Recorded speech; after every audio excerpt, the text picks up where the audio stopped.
Fourth example, gross total income of previous year 1920 5 lakh 40। यहाँ पे हमें gross total income current year की दी है, मतलब हम 20-21 में निकाल रहे हैं तो 19-20 की देंगे ना वो, तो 19-20 की दी है। पर उन्होंने हमारे पास बोला है कि डिपॉजिट पीपीएफ 15-16 17-18 19-20, मतलब फिर हमें 15-16 17-18 19-20 इन सब की हमें जो है वो इनकम जो है वो कैलकुलेट करनी पड़ेगी।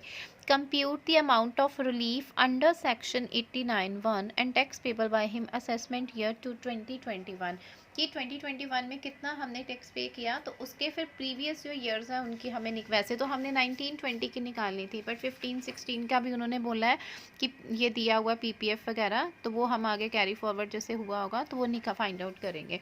फर्स्ट हम प्रीवियस ईयर 19-20 लेंगे अपना, जिसमें हमारी फर्स्ट देखो आ जाती है ग्रोस टोटल इनकम हमारी कितनी है 5,40,000, ठीक है, जिसमें से arrear of salary for the previous year 15-16 की सैलरी जो थी ना वो हमने 19-20 में उन्होंने बोला रिसीव की, मतलब जो 15-16 में सैलरी मिलनी थी वो हमने आगे कैरी फॉरवर्ड कुछ वजह से होती होगी हमारी, तो वो हमने 19-20 में मिली, तो वो हमने टोटल सैलरी भी प्लस कर ली, एरियर जो बुकाया था हमारा 15-16 का 40,000, तो टोटल इनकम होगी 5,80,000, ठीक है, जिसमें से हमें डिडक्शन मिली है 15-16 में, 17-18 में और 19-20 में। 19-20 में डिडक्शन कितनी मिली है 15,000 पीपीएफ, मतलब हमने उसमें से जितनी टोटल इनकम हुई थी ना उसका 15,000 अपने पीपीएफ अकाउंट में क्या किया था डिपॉजिट करवाया था, तो वो डिडक्शन हो गया, उतना अमाउंट हमारा माइनस हो गया। 80C के अंदर ये डिडक्शन आती है हमारी पीपीएफ की, तो वो आ गया हमारा 15,000, ठीक है,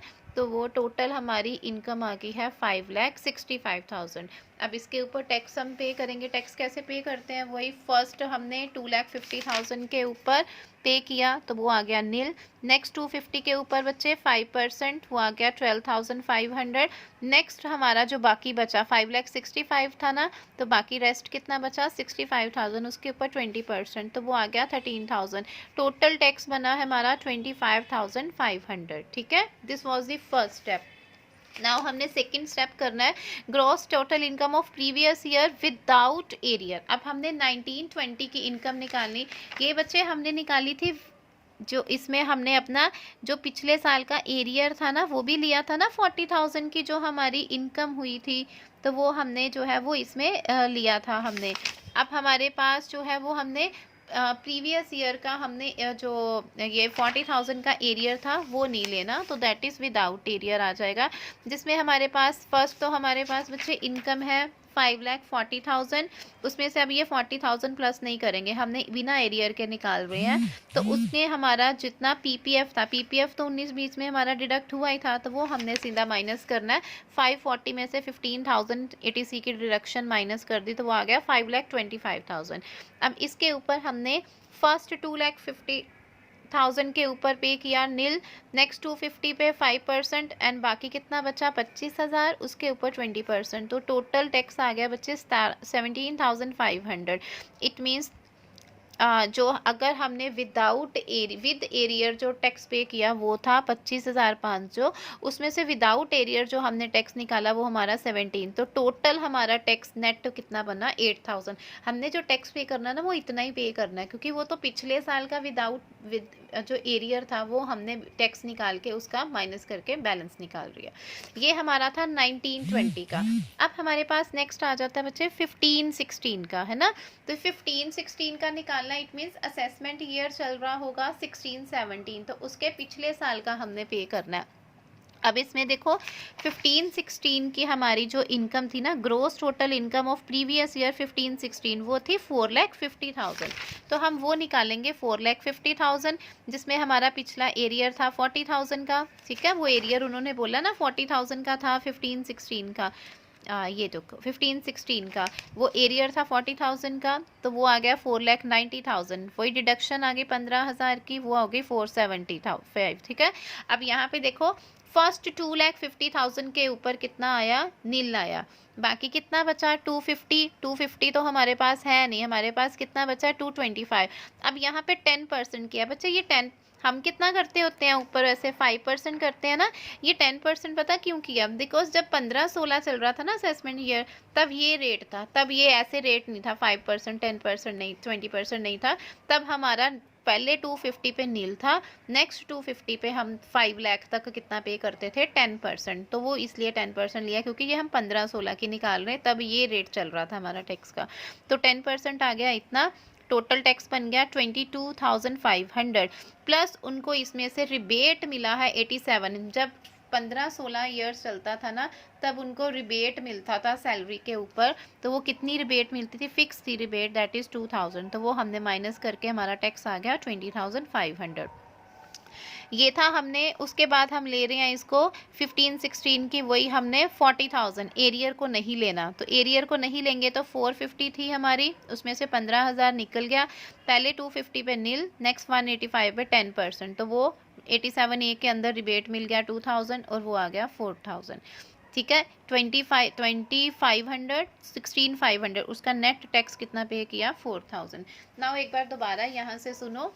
फर्स्ट हम क्या कर रहे थे? 1920 का असेसमेंट ईयर लिया हमने। 1920 में हमने पहले तो क्या ले लिया कि जितनी हमारी इनकम थी प्लस हमारा जो पिछले साल का कोई एरियर था वो ले लिया, जितना आया उसमें हमने जो पीपीएफ, जो डिडक्शन थी पीपीएफ की, ही डिपॉजिट पीपीएफ डिडक्शन इन 15, 16, 17, 18, 19, वो 15, 16 की हमने पीपीएफ रिडक्शन लेके हमने टैक्स ऐसे डिस्ट्रीब्यूट कर दिया। फिर दूसरे केस में हमने क्या किया? विदाउट एरियर लिया, जिसमें 40,000 ही लिया, उसके बिना हमने किया, तो नेट टैक्स हमने निकाल दिया 8,000। सेम ऐसे ही अब हमने 15, 16 का लिया, जिसमें हमने एरियर लेके किया और उसमें हमने एरियर लेके किया और पीपीएफ डिपॉजिट माइनस कर दिया 15,000 और ये टैक्स दे दिया, टैक्स 10% दिया बिकॉज तब रेट ये चल रहा था, उसके अकॉर्डिंग पे किया। और जब 15-16 चलता था ना बच्चे, उनको क्या मिलता था? टैक्स के ऊपर कुछ रिबेट मिलती थी। ठीक है, तो रिबेट कितनी मिलती थी? 2000, इसलिए माइनस किया है।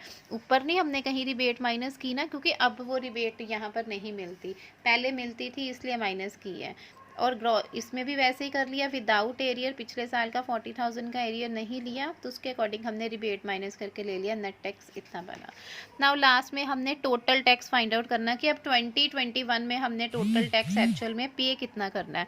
पहले तो हमने करंट ईयर का टोटल इनकम थी हमारी 565, ठीक है, तो उसके ऊपर हमारा टैक्स बना था, ऊपर हमने कैलकुलेट किया था 25,500, वो टैक्स पे करना है हमने, ठीक है।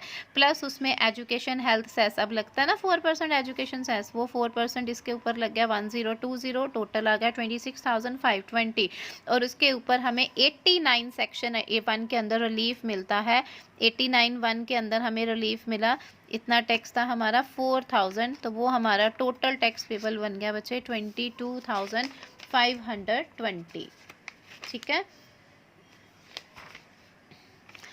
उन्होंने बोला ना compute the amount of relief under section 89 sub section 1, कि हमने जब टोटल टैक्स अपना कंप्यूट करना ना, तो 89(1) के अंदर हमारे पास क्या आती है? रिलीफ आती है, तो वो हमने टैक्स जो है वो क्या करना है? उसमें से माइनस करना है। ठीक है, तो उस केस में हमने जितना हमारा टैक्स बना था, यहाँ पे था बच्चे, ऊपर हमारा कितना आया था? देखो 8,000 था हमारा पिछले साल के ऊपर और 4,000 था, तो 8 में से 4,000 गए, कितना बैलेंस बचा? 4,000, तो वो रिलीफ मिल गया हमें 4,000, तो बैलेंस आ गया 22,520।